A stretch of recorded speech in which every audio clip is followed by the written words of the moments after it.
Fala galera, beleza? Professor Erickson aqui. Então hoje eu tô com volume 2, História 1, capítulo 6, República Oligárquica, Estrutura Política. A estrutura política da República Oligárquica estava baseada na hegemonia da agricultura cafeeira paulista, onde eles tinham controle político depois do controle que ficava sobre a República da Espada, sobre os militares. Agora, os civis começaram a ser os representantes políticos do Brasil, principalmente os civis representantes da oligarquia cafeicultora de São Paulo.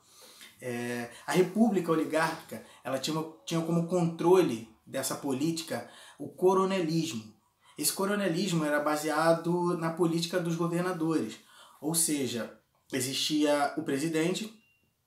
Esse presidente mandava verba para o Estado, essa verba do Estado era repassada para os municípios, onde os coronéis eles destinavam essa verba para construir praças, ajeitar a rua, criar melhorias para o município. Em troca dessas verbas, o coronel ele controlava o poder político ali naquele município para poder garantir a eleição do governador e assim garantindo a eleição do presidente. Então era uma troca de favores essa política dos governadores, onde o presidente mandava as verbas e com essas verbas o coronel mandava apoio político para a escolha dos governadores e presidente. O coronel, que era quem tinha o poder dentro das províncias, que a gente conhece hoje como município, ele era representante da Guarda Nacional, a antiga Guarda Nacional, que desde a época do Império. Quando os militares começaram a ter o poder militar dentro do Brasil, a Guarda Nacional ela foi se desfazendo, mas os coronéis ainda perduraram com o poder dentro das províncias. Esses coronéis eles mantinham essa política dos governadores, o controle da política dos governadores, com o chamado eleitores de cabresto. Ou seja, com esses eleitores de cabresto, ele controlava um curral eleitoral. Cabresto é aquilo que é usado no cavalo para controlar o cavalo. Então, esse curral eleitoral era as pessoas que ele controlava para votar em quem o coronel queria. Esse curral eleitoral ele tinha uma característica chamada voto de cabresto, que era o voto controlado pelo coronel. Porque naquela época o voto era aberto. Você ia numa sala e lá você falava em quem você iria votar. E todo mundo sabia em quem você estava votando. Então isso era mais fácil para que o coronel mantivesse o controle sobre o eleitorado. E quem não votasse favorável ao coronel ia sofrer alguma pressão desse coronel. O coronel ele tinha várias formas para manter esse voto de cabresto. Poderia ser na compra do voto, comprando o voto, oferecendo alimentos, terras, materiais para que eles pudessem organizar as suas fazendinhas lá. Então eles compravam o voto com alguns produtos, com algumas coisas que fossem necessárias para aquele eleitor. Ou poderia ser pela imposição também. Eles usavam os seus jagunços, que eram pessoas que os coronéis contratavam para ir na casa das pessoas e obrigar aquela pessoa a votar no representante do coronel. Também existia, o coronel também utilizava dos cangaceiros para poder impor a sua posição política ali naquelas aldeias, naquelas vilas. O cangaço é um tipo de banditismo que existia no Nordeste. Eram grupos de pessoas que saqueavam as cidades. Então o coronel ele contratava esses cangaceiros para saquear a sua cidade.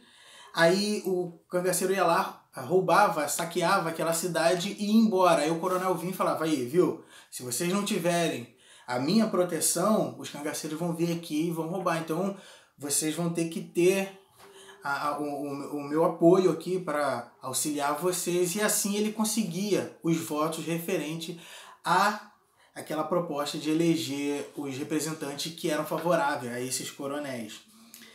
No período da República Oligárquica tinha uma coisa chamada política do café com leite, que foi um período onde o governo do Brasil ficou na mão dos produtores do café de São Paulo e dos produtores de leite de Minas Gerais.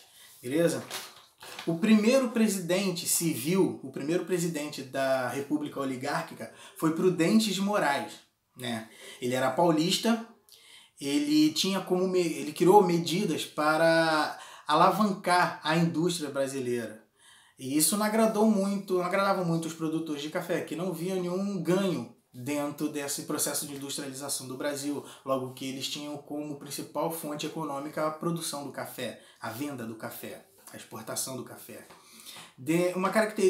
Uma das curiosidades desse governo de Prudentes de Moraes foi o movimento de Canudos, que era um movimento popular que foi observado pela crise social que a sociedade brasileira vivia naquela época, né?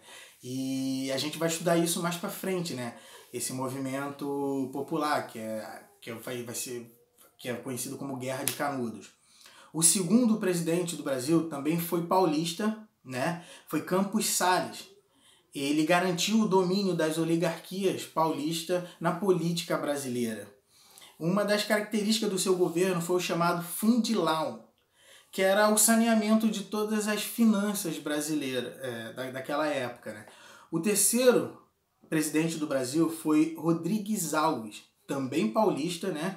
Ele iniciou uma proposta de modernização do Rio de Janeiro, com a chamada Reforma Pereira Passos, que vai desencadear uma revolta no Rio de Janeiro chamada Revolta da Vacina, que a gente vai ver um pouquinho mais pra frente, nos próximos capítulos. O quarto presidente do Brasil foi Afonso Pena. E Afonso Pena ele vai quebrar essa hegemonia paulista na presidência brasileira, né, na República Oligárquica, porque Afonso Pena era de Minas Gerais. Ele tinha como objetivo desenvolver a industrialização no Brasil e também valorizar a produção do café, valorizar o café no Brasil, que estava começando a perder exportação. Ele vai criar o Convênio de Taubaté, que foi uma forma de manter o preço do café estável. A gente vai ver isso um pouco mais para frente. Ele também desenvolveu as ferrovias no Brasil. Ele criou uma ferrovia que ligava São Paulo ao Rio Grande do Sul e outra ferrovia que ligava o Rio de Janeiro ao Espírito Santo. Ele também vai criar a instituição Oswaldo Cruz, que é uma instituição científica que fica no Rio de Janeiro, né? Com a morte de Afonso Pena, que ele não chega até o final do seu mandato, ele morre antes, assume o seu vice, que foi Nilo Peçanha. Nilo Peçanha ele foi muito importante para a criação do Serviço de Proteção ao Índio, que é um órgão que auxiliava os índios, a proteção, criava as áreas de preservações para os índios, né? Outro presidente do Brasil, depois de Minas Gerais, foi um carioca, foi Hermes da Fonseca. Hermes da Fonseca, ele disputou com Rui Barbosa. Hermes da Fonseca, o Marechal Hermes, era um militar. E essa disputa entre o Rui Barbosa, um civil, a disputa entre o militar Hermes da Fonseca e o civil Rui Barbosa ficou conhecida como campanha civilista. Ou seja, a oligarquia produtora de café não queria ter um representante no poder militar. Eles queriam que os civis continuassem mantendo a presidência do Brasil. Só que Hermes da Fonseca ganha a eleição. Ele tinha apoiadores, né? Tanto uma pequena parte paulista e de Minas Gerais também. E ele ganha a eleição. Hermes da Fonseca ele vai ter um governo bastante tumultuado, com bastante instabilidade política, né? E algumas crises econômicas decorrentes de vários fatores, como a decadência da produção de borracha no Brasil, né? E também a retirada dos capitais estrangeiros do Brasil, né? Essa retração, o estrangeiro não estava mais investindo o seu capital no Brasil. Isso trouxe bastante instabilidade para o governo de Hermes da Fonseca. Beleza, galera? Por hoje é só. Até a próxima aí. Continue com os estudos de vocês. Valeu!